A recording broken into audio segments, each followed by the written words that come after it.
Als je over de Grote Heide in Venlo loopt, dan loop je over een bijzonder stukje geschiedenis. Hier lag ooit een Duits militair oorlogsvliegveld. Daarvan zijn er overblijfselen te zien, maar eerst kijken we naar sporen uit een verder verleden.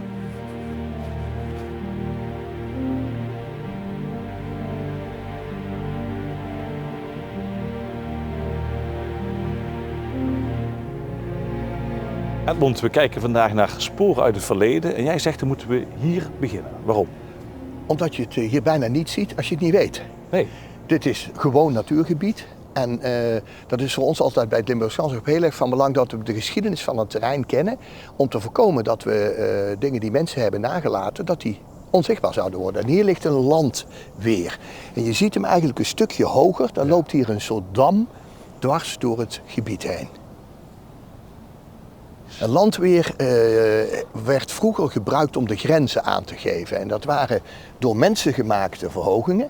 En die werden met doornstruiken beplant dat je er ook niet zo makkelijk doorheen kon. Ja. Dus het waren echt grenzen. En nou is dat op de Grote Hei interessant, is dat hier een dubbele landweer ligt. En een dubbele landweer was een beveiliging, zodat mensen daar veilig doorheen konden gaan. Want links en rechts waren struiken. Dus met doornen, daar kon niemand doorheen. En dit was een weg van Kriekenbeck naar de haven van Venlo. En je ziet ook op die oude kaart heel mooi dat die als een rechte lijn dwars door dat gebied heen loopt.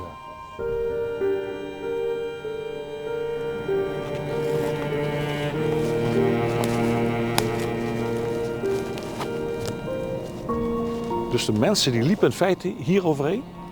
Dat is een vraag die ik altijd krijg, maar omdat wij hem kaal hebben gemaakt is hij zo goed zichtbaar. En denken mensen dat dit de weg was, maar nee, de weg lag daar. Okay. En dan lag er een stukje verderop de andere landweer, ongeveer 40 meter ertussen. Maar dit was helemaal met doornstruiken begroeid. Dus hier, ja, daar kon niemand doorheen, dus liep je daar veilig. Even over die naam, landweer, van verweren of zo, beschermen? Of? Ik denk dat het dat is geweest. Is, afweren, alles is tegenhouden. Ja. Dus ik denk dat dat een oud Europees woord is. Want in de Weermacht in Duitsland heb je dat ook. Hè. Het is, je verdedigt jezelf. Ik denk dat het daarin zit.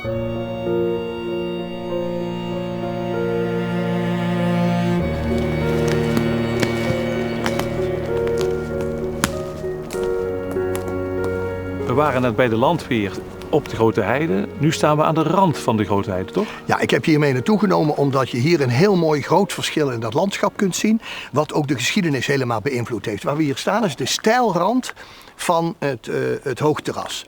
Daar heeft de Rijn ooit gestroomd, maar waar we nu staan heeft de Maas gestroomd. En dat kun je op dit kaartje heel mooi zien. Hier heeft die Maas gevreten, 250.000 jaar geleden. Daardoor is die laagte ontstaan. Het plateau is zo'n 25 meter hoger dan de laagte waarin we hier staan. En de mens is dat gaan gebruiken. Ja. Bij de Maas natuurlijk de haven van Venlo en Venlo stad. Maar hier op het plateau ontstond een vliegveld. Ja, maar dit is een samenwerking van de Maas en de Rijn. Ja. Maar niet tegelijkertijd, hoor? Nee, niet tegelijkertijd op deze plek. Ja. En het vliegveld, dat is ook daar dan? Weer boven op het plateau en dat is een hele logische reden.